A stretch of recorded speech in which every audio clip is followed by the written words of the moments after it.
A very warm welcome everyone, my name is Nick. Thank you for joining me again on this Sunday. I don't know if you've seen other vlogs or other videos, or if you watched the channel for years or just the first one you watched. But one and all, thank you to everyone. In particular, thank you to people that have pledged or donations on Patreon to help me going, patreon.com/njenkin. I think the monthly ones subscriptions are currently going through, so we'll do a shout out into the week for everyone that's put through. A couple of them have been declined, I can see, not quite sure why, maybe that's a glitch or something, but as soon as they've gone through we'll give everyone a big shout out. So what's this vlog about? Well, I did a previous outside log about the football coming up, the World Cup. In June the 14th it starts off, and we had a look at all the groups. Might be starting a bit of a fantasy football league if I can find one good enough, and I'll put the title on here and you can take part in that or not take part in that. It's entirely up to you, but makes it a little bit interesting.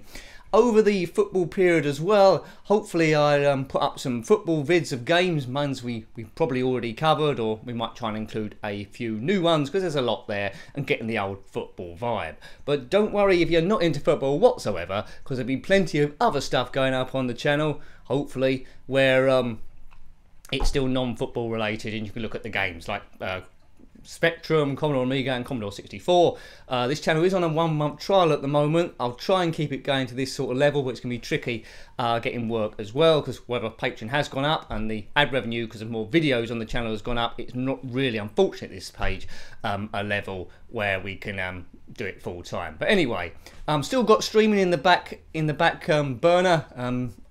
I need to sort myself out with that, because that could be a way forward as well. People wanted it when we did a survey months ago, but we'll have a look at that. So what's this about? I've been jabbering on about football because this is a little bit football related, one would say. Now, when it comes to football, in particular the World Cup, it's a big marketing thing for all companies who want to get involved with that. Quite costly to get involved, but you've got worldwide appeal. There's lots of games, and getting your sponsorship and everywhere is, well, good for business, isn't it, really? Now, you might have come across this storyline previously. It's something that's happened in the last few days. I've written it down because it's quite complicated. Mastercard, they're the credit card company. They are members of the World Food Organization, or World Food Programme. Basically, they've committed to provide 100 million meals, or 100 million pounds towards meals to the starving children of South America and Latin America, which is great. So that's good. So they wanted to find a way they can implement that in the World Cup to get their thoughts across, and they've scored a massive own goal with this. The implementation is, well, it's shocking, to be honest with you. Let me read this out to you.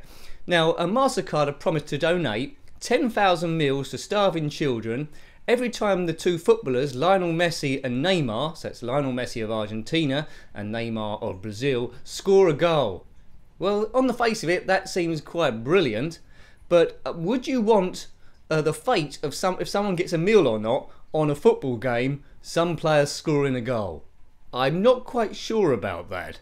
Now, there's been a big backlash on social media, Twitter, Facebook and everywhere, and they share the same thoughts that I do. I can't believe Mastercard have agreed to this. I mean, don't get me wrong, the idea of providing money for children in Latin America or impoverished children so they can get food to eat is a brilliant idea.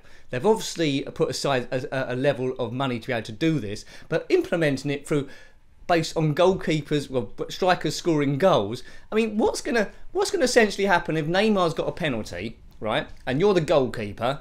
If you save that, your team could go through to the next round of the World Cup, but potentially 10,000 kids don't eat. I mean, and what about the pressure on that? Say Lionel Messi skies a penalty, that another load of kids don't eat. This is not very good at all, is it really? I mean, I think someone on Twitter said this is more like the Hunger Games, and I've got a bit of an idea about it. So they should have implemented it. I'm not against Mastercard, it's just the way they've done it. They should have implemented it in a different way, perhaps. Instead of based on scoring goals, they should have something easy, like, I don't know, 20 players have to, it's not as exciting, but 20 players have to pass the ball, or there has to be 5 throw-ons in the game, because there is going to be 5 throw-ons. And if they've pigeonholed that money anyway for this charity, then they should have done it through that. But, you know, I think the money's going to go anyway, but to put it like this, the way it's represented in the public and everyone's perception of Mastercard is not good. I mean, Lionel Messi and Neymar don't seem to have any problems with this at all. Messi, I've got a quote here, said he's proud to be a part of this campaign that will help change the lives of thousands of children in my country and other regions of the world. Okay, fine, you expect him to say something like that. And Neymar equally said, I'm happy I can help make sure the children in the region can have a plate of food, and more hope for Latin Americans know we can be great. I've written this down wrong, but anyway, it's good, this channel, isn't it? But you get the general idea. He says together we can fight hunger, and goals that change lives. What about disallowed goals? Neymar scores a 30-yard free kick. It goes in the back of the net. Great goal. But there was an infringement somewhere. So all the kids getting ready to eat their meals that are going to come. But the referee does a VAR, which is a video look at it. Says, no, that didn't cross the line, or there was an infringement. That means you don't eat today. You can't have a sport dictating charities whether a kid either eats or not. Even if that's not the case, you can't have it perceived if that is the actual way. Goals that change lives. Now, I'm not sure if most of the damnation or condemnation happened in the UK or Europe, or it's global. But essentially, Mastercard said, look, this is just running in Latin America, so maybe it's seen different there, and they've got no problem with a goalkeeper saving a goal and then not getting the money or whatever. But I think it's a bad way to go. I mean, what do you think of it? Do you think Mastercard are in the wrong, or do you think, like me, it's a good idea essentially, but they've just implemented it in the wrong way, being goal based? I mean, it's a huge own goal for Mastercard, isn't it? Really, what's that catchphrase? Something something something. For everything Mastercard, it's priceless. It is quite priceless. Now, anyway, let's not detract from the World Cup. Starting June the 14th, which is the first game is going to be Russia versus Saudi Arabia. The first few games tend to be draws, don't they, really? So I'm going to predict a 1-1 on that one. So what football games can we have a look at? I mean, we've reviewed a lot on the channel already. I mean, Commodore Amiga, there's Kickoff 2, Sensible Soccer, Micropose Soccer, Emlyn Hughes, there's quite a lot. ZX Spectrum games, I don't like too much football on the Spectrum. We covered Match Day and International Match Day. There was a bit slow. There's a few I've played but I haven't reviewed, and I don't think football works well on 8-bit technology. I haven't played any Commodore 64 games. There was Kickoff Revival on the PlayStation 4, I had a look at, which I liked initially, but I haven't really had time to go back and play that too many times.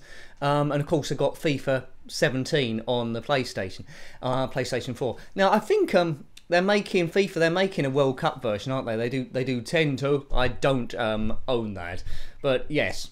So let me know what football games you want us to have a look at. It won't be a review, it'll just be like a catch-up gameplay, or ones maybe that I haven't looked at so far. I can't really pay top dollar because well, the idea is I want to build up a budget so this can go full time. So we've got to be a bit careful with the money at the moment. So let me know what you think about all those things. Are Mastercard in the wrong with their money for the World Food Programme? And what football games should we have a look at? And I did ask it before, but would you be interested in the fantasy football if I can find a good enough side? I mean, I did mention it before, that it didn't seem much uptake.